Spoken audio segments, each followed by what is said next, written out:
जय हिंद दोस्तों।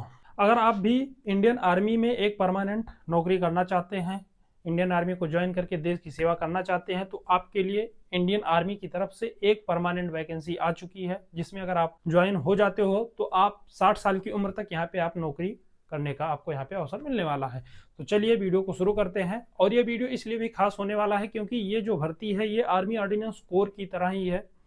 लगभग सारी उसी तरह की जो पोस्ट है वो भी इसमें आई हुई है। तो चलिए मैं आपको इसमें डिटेल जानकारी देता हूं कि आपके पास क्या क्या डॉक्यूमेंट होने चाहिए, क्या क्या कुछ एक्सपीरियंस सर्टिफिकेट्स भी इसमें होने वाले हैं। तो वो सारी डिटेल जानकारी आपको यहाँ पे देने वाला हूँ। तो चलिए वीडियो को शुरू करते हैं। तो सबसे पहले मैं आपको बता दूं कि ये जो भर्ती आई हुई है वो आर्मी सप्लाई कोर यानी एएससी, जिस जो कि एओसी की तरह भारतीय सेना का एक हिस्सा है, ये भी इसमें ये वैकेंसी आई हुई है। यहाँ पे अगर हम पोस्ट की बात करें तो कौन कौन से पोस्ट पे वैकेंसी आई है, तो इसमें फायरमैन की आई है, लीडिंग फायरमैन की आई है, एफईडी की आई है, सीएमडी की आई है, ट्रेडमैन की आई है, कुक की आई है, क्लीनर की आई है, एमटीएस की आई है और कैटरिंग इंस्ट्रक्टर की आई है। टोटल 9 पोस्ट है जिसपे यह वैकेंसी आई हुई है, जिसमें सबसे ज्यादा वैकेंसी फायरमैन की और लीडिंग फायरमैन की वैकेंसी यहाँ पे होने वाली है। अब मैं आपको बता देता हूँ कि इसकी एज लिमिट क्या क्या होगी। तो अगर मैं बात करूँ फायरमैन की, तो फायरमैन की एज लिमिट है 18 से 25 साल, जनरल कैटेगरी के लिए, जनरल और ईडब्ल्यूएस वालों के लिए। अगर आप ओबीसी से हैं तो ओबीसी के लिए आपको यहाँ पे 3 साल की छूट मिल जाएगी, और अगर आप एससी या एसटी कैटेगरी से बिलोंग करते हैं तो आपको यहाँ पे 5 साल की छूट मिल जाएगी।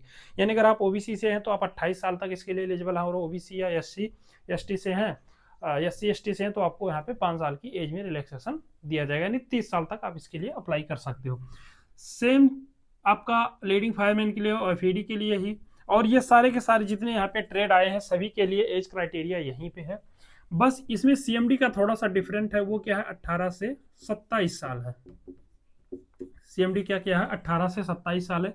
इसमें भी आपको 3 साल की छूट मिलेगी, किसको, ओबीसी को, यानी 30 साल तक अप्लाई कर सकता है।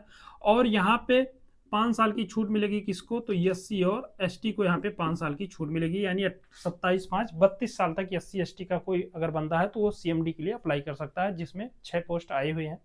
लेकिन इसमें थोड़ा सा आपको एक लाइसेंस होना चाहिए आपके पास, एचएमबी लाइसेंस होना चाहिए, हैवी मोटर व्हीकल का यहाँ पे आपके पास लाइसेंस होना चाहिए, जिसमें 2 साल का एक्सपीरियंस यानी 2 साल पुराना लाइसेंस आपका होना चाहिए।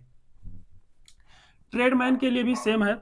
इसके बाद हम बात करते हैं, तो एज हो गया, इसके बाद हम बात करेंगे क्वालिफिकेशन की। तो इसमें सभी में क्वालिफिकेशन जो है वो 10th है, यानी अगर आप कक्षा 10 पास है तो आप इसके लिए एलिजिबल है, किसी भी पोस्ट में आप अप्लाई कर सकते हैं।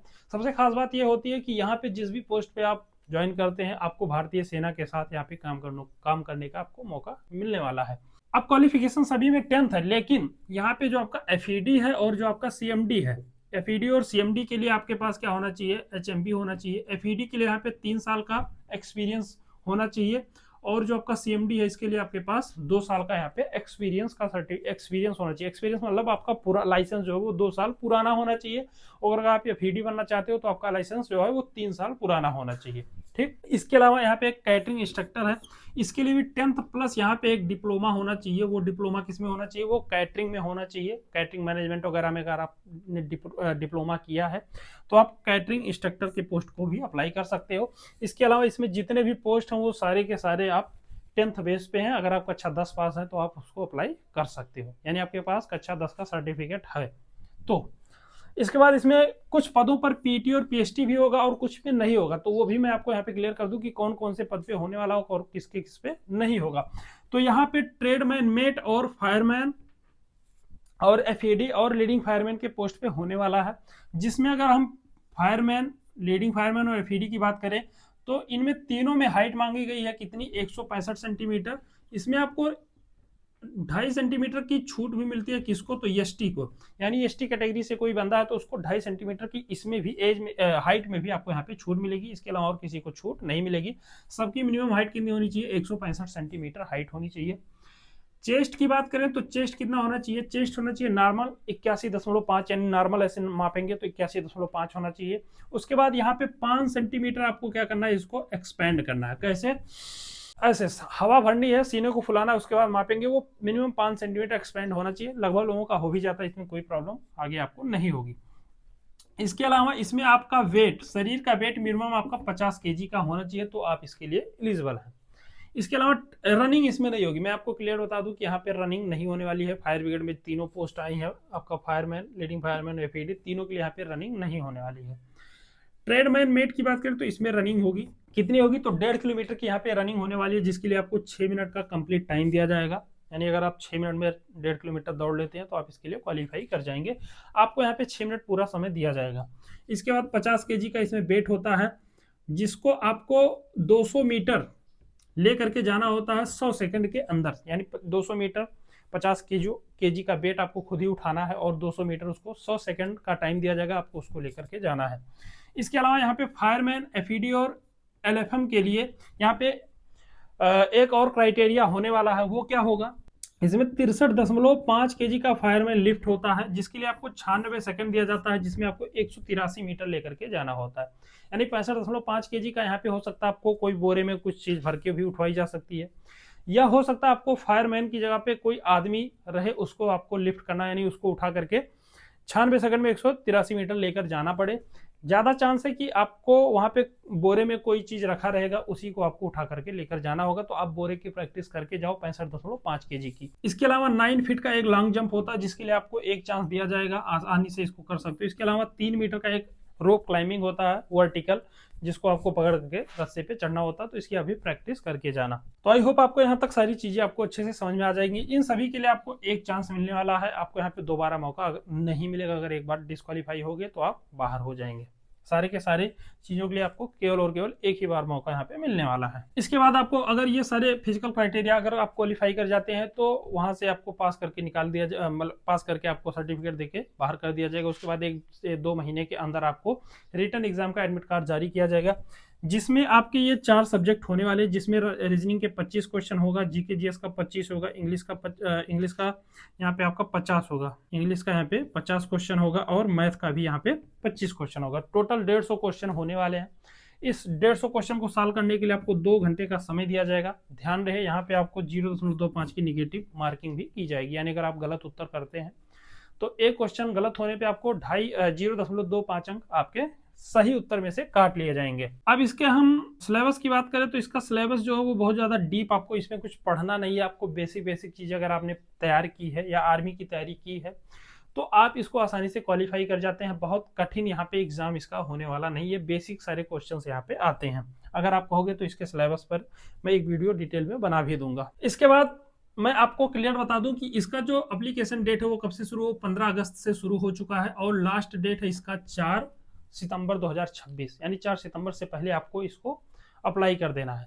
अब अप्लाई कैसे करना है, तो इसका अप्लाई मैं आपको बता दूं, इसका अप्लाई है आपका ऑफलाइन। अब ऑफलाइन में आपको क्या करना है, मैं इसका डिस्क्रिप्शन में इसका पीडीएफ जो फॉर्म है उसका लिंक दे दूंगा, आपको वहां से डाउनलोड कर लेना है, और डाउनलोड करके उस फॉर्म को कैपिटल लेटर में सभी जो भी उसमें डिटेल मांगी गई है उसको भरना है कैपिटल लेटर में, ब्लू या ब्लैक पेन से ही भरना है।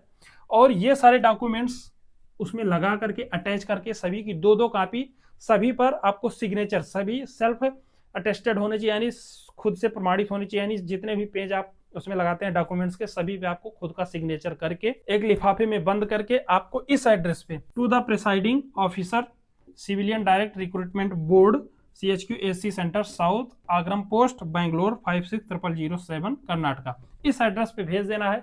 डॉक्यूमेंट्स क्या क्या उसमें होने चाहिए, आपके पास 10th का सर्टिफिकेट होना चाहिए, सबकी 2-2 कॉपी, और सभी पे आप साइन करके अटेस्ट, मतलब उस जो भी आप फोटो कॉपी कराएंगे उस पे नीचे आप क्या करेंगे, सभी पे अपना सिग्नेचर करेंगे। कास्ट सर्टिफिकेट, कास्ट में आपका OBC SC ST या EWS का कोई सर्टिफिकेट लगा रहे हैं तो वो लगाएंगे।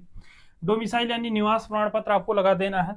उसके बाद कोई भी आइडेंटिटी कार्ड, आपका आधार कार्ड हो गया, पैन कार्ड हो गया, ड्राइविंग लाइसेंस हो गया, जो भी आप उसमें अटैच करते हो आइडेंटिटी के लिए आप उसको यहाँ पे लगा सकते हो। इसके अलावा एक्सपीरियंस सर्टिफिकेट, एक्सपीरियंस सर्टिफिकेट में क्या होना चाहिए, आपके पास जो यहाँ पे लाइसेंस मांगा गया वो आपको लगाना है FED और CMD के लिए। इसके अलावा फायर ब्रिगेड के लिए भी यहाँ पे एक्सपीरियंस मांगा गया है, लेकिन उसका सर्टिफिकेट नहीं मांगा गया। आपको एक्सपीरियंस होना चाहिए, फायर से संबंधित चीज़ों का बेसिक नॉलेज आपको होना चाहिए। इसके अलावा 4 यहाँ पे फोटोग्राफ्स होने चाहिए। आपको उसमें जो भी फोटोग्राफ्स है उस पर आपको एक तो चिपका देना, उसके अलावा 4 फोटोग्राफ उसमें और भी रख देने, और उसके पीछे आपको क्या करना, अपना साइन कर देना है। और यहाँ पे सेल्फ एड्रेस एनवलप और उस पर 25 रुपये का आपका डाक का टिकट लगा करके आपको क्या करना, इसको भेजना। अगर आप डाक टिकट वगैरह नहीं लगाते हो का जो एप्लीकेशन वो क्या हो जाएगा, कैंसिल हो जाएगा। और एक चीज मैं आपको यहाँ पे क्लियर बता दूं कि यहाँ पे कोई भी गलती आपको नहीं करनी है, ये सारे के सारे डॉक्यूमेंट्स होंगे तो ही आप यहाँ पे क्वालिफाई होंगे। और एक सबसे खास बात यह है कि यहाँ पे जो भी आपका एडमिट कार्ड आएगा, एडमिट कार्ड जो भी आएगा वो परसेंटेज बेस पे आता है 10th के। जैसे आर्मी ऑर्डिनेंस स्कोर में आपका परसेंटेज बेस पे आता है, सेम उसी तरह से यहाँ पे भी आपका परसेंटेज बेस पे आपको एडमिट कार्ड जारी किया जाएगा फिजिकल के लिए। तो अगर आपका, इसीलिए आपको पे एडमिट जो आपका एनवलप होगा जिसमें आप भर के लिफाफा होगा, उसके ऊपर आपको अपने 10th का परसेंटेज भी आपको लिख देना है। अगर आपका परसेंटेज 50 से कम है तो आपको रेड पेन यूज करना है, अगर आपका 50 और 60 के बीच में है तो आपको ब्लू पेन का यूज करना है, और अगर आपका 60 से ऊपर है तो उसके लिए आपको ब्लैक पेन का यूज करना है, यानी ब्लैक पेन से आपको अपना परसेंटेज उस पर लिखना है। ये पूरा उसमें एक प्रोसेस दिया गया, अगर आप कमेंट करोगे तो मैं कहोगे तो मैं उस पर एक डिटेल वीडियो बना दूंगा कि कैसे आपको फॉर्म को फिल करके और कैसे आपको भेजना है। तो ये तो था कंप्लीट जानकारी। तो आई होप आपको सारी जानकारी अच्छे से समझ में आ गई होगी। अगर आपको जानकारी अच्छी लगी हो तो चैनल को सब्सक्राइब कर लो, वीडियो को लाइक करो। ऐसे ऑथेंटिक और आर्मी से संबंधित, डिफेंस से संबंधित जॉब के लिए आपको, चूंकि यहाँ पे लेटेस्ट वैकेंसी का ऑथेंटिक जानकारी आपको सबसे पहले मिलेगा। तो मिलते हैं अगले वीडियो में। जय हिंद।